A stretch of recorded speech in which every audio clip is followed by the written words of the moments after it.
અમદાવાદમાં અસામાજિક તત્વો બેફામ બન્યા છે ત્યારે નારોલમાં જમાઈએ સસરાની હત્યા કરી કાઢી પારિવારિક બાબતોમાં થયેલ ઝઘડામાં હત્યા કરી હોવાની આશંકા સેવાઈ રહી છે। પોલીસ ઘટનાસ્થળે પહોંચીને આરોપીને પકડવા માટેની તજવીજ શરૂ કરવામાં આવી છે તો પોલીસ દ્વારા વધુ તપાસ હાથ ધરવામાં આવી છે। આરોપીને પકડવા માટેની તજવીજ હાથ ધરવામાં આવી છે તો પારિવારિક બાબતોના કારણે ઝઘડો થયો હતો અને ત્યારબાદ હત્યાને અંજામ આપવામાં આવ્યો છે।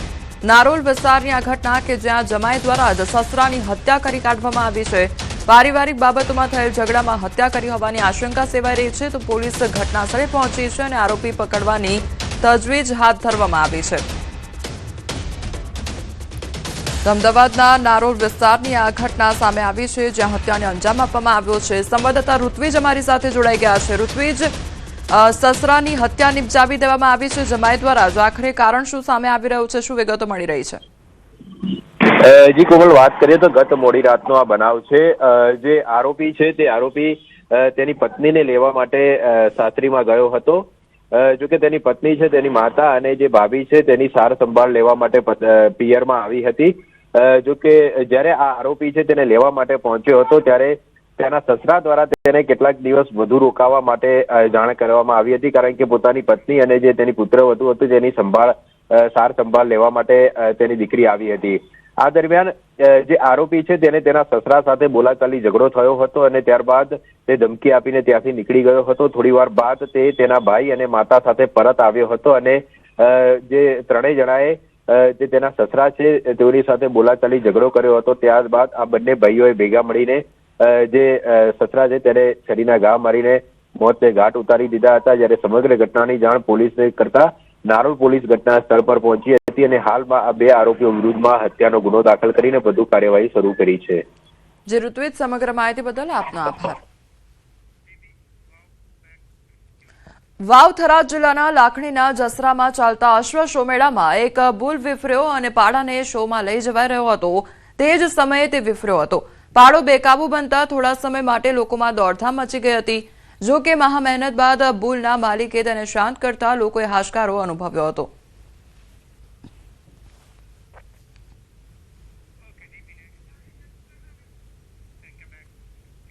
વાવ થરાદ જિલ્લાના લાખણી તાલુકાના જસરા ગામ હાલ અશ્વોની હણહણાટથી ગુંજી ઉઠ્યું છે। શ્રી બુઢેશ્વર મહાદેવ મેળા સમિતિ અને ગુજરાત પ્રવાસન વિભાગના સંયુક્ત ઉપક્રમે અહીં 15મો ભવ્ય અશ્વમેળો યોજાઈ રહ્યો છે। 2012માં નાનકડા પાયે શરૂ થયેલો આ મેળો આજે ગુજરાતનો સૌથી મોટો અશ્વમેળો બની ચૂક્યો છે।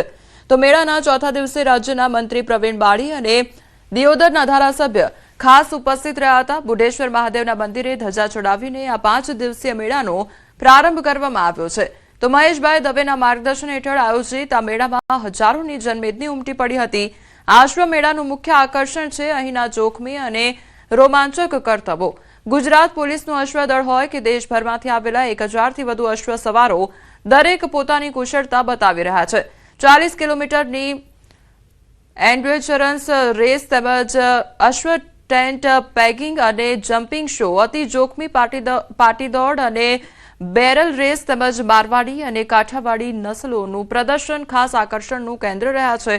તો ખાસ વાત એ છે કે માત્ર અશ્વો જ નહીં પણ અહીં ડોગ શો તેમજ કેમલ ડાન્સ અને કેમલ રેસ પણ લોકોનું આકર્ષણનું કેન્દ્ર બન્યા છે। માત્ર રમતગમત નથી પણ સંસ્કૃતિની ઝાંખી પણ છે। મેદાનમાં જ્યારે તલવારબાજી, પટ્ટાખેલ અને મેરમેરાયા જેવી પરંપરાગત રમતો રજૂ કરવામાં આવે છે ત્યારે પ્રેક્ષકોના રૂવાડા ઉભા થઈ જાય છે। અશ્વ સંસ્કૃતિને જીવંત રાખવા અને નવી પેઢી સુધી તેને પહોંચાડવાનો આ પ્રયાસ ખરેખર બિરદાવવા લાયક છે।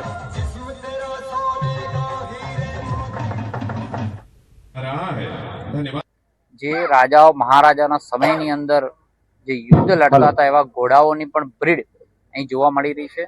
હું રાજ્ય સરકારના આજે આભાર માનીશ કે જેમણે આમાં સહયોગ કર્યો છે। આ સંસ્થાને પણ હું અભિનંદન આપીશ કે જેમને આવું આયોજન કર્યું છે। આવનારા સમયની અંદર હજી મોટા પ્રમાણમાં થાય અને રાજ્ય સરકારની અંદર પણ આની જે પણ કઈ જરૂરિયાત થતી હોય એના માટે પણ અમે વિશેષ પ્રયત્ન કરવાના।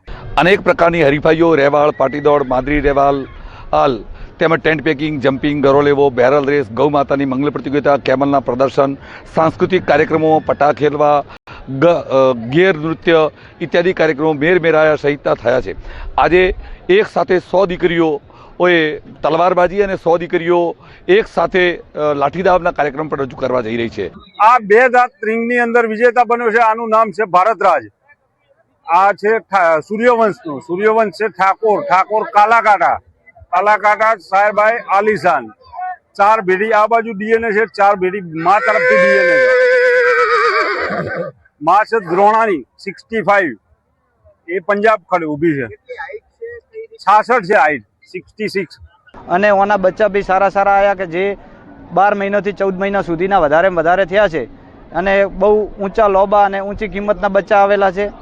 અને આ મજબૂત બુલ કહેવાય કે પ્યોર મુરા, અને એ ભવિષ્યની અંદર ઓની જે પાડીઓ તૈયાર થાય એ વધારે દૂધમાં, વધારે કિંમતમાં અને ઊંચી લોબીન મજબૂત પાડીઓ તૈયાર થશે, જેનો ફાયદો ડાયરેક્ટ આપણા પશુપાલકો મિત્રોને થશે કે જેની કિંમત ઊંચી આવશે, દૂધ બી ઊંચું રહેશે અને બધી રીતે સેફટી રહેશે. ઓની કિંમત 1,11,00,000 ગઈ સાલની આગળની સાલ મેળામાં, આ જસરા મેળામાં પંજાબના એક ભાઈ મોગીને ગયા હતા, છતાં આપણે એક બ્રીડિંગનું કામ કરવા માટે કરી અને ઓને સેલિંગ કરેલ નથી.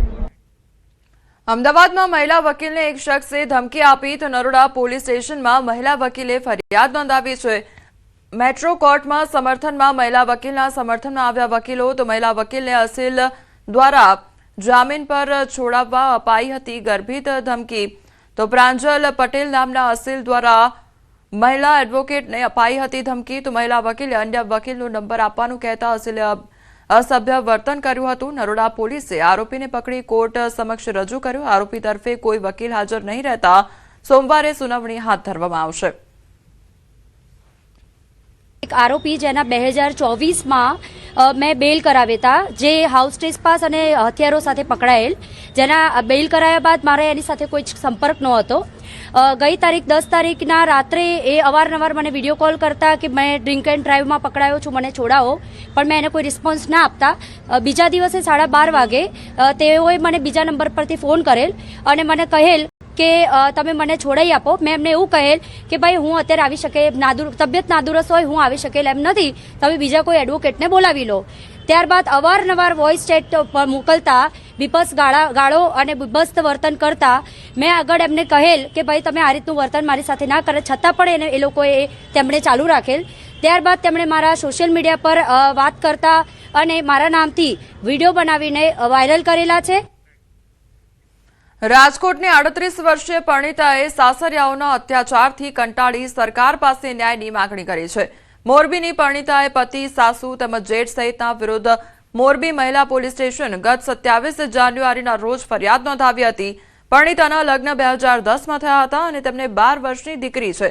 સાસરિયાઓ અનેક બાબતે તેમને શારીરિક તેમજ માનસિક ત્રાસ આપતા હતા. એટલું જ નહીં, દીકરાની લાલચમાં અત્યાર સુધીમાં 2 વખત ગર્ભપાત પણ જબરદસ્તીથી કરાવડાવ્યો છે. પરણિતાને માતા પિતા સાથે પણ સંબંધ નહોતા રાખવા દેતા. પતિ અને દીકરી સાથે પોતે કેનેડામાં રહેતી હતી. તે સમયે પતિને દારૂ પીવા તેમજ નોનવેજ ખાવાની ના પાડતા પતિએ મારઝૂડ કરી હતી. 2025માં બેંકોક ટ્રીપ સમયે પણ પતિએ માર માર્યો હતો. હાલ પરણિતા રાજકોટ પોતાના પિયરમાં રહે છે અને તેના ડોક્યુમેન્ટ તેમજ સોનાના તમામ દાગીના પણ સાસરિયાએ પોતાની પાસે રાખી લીધા હોવાનો તેનો આક્ષેપ છે.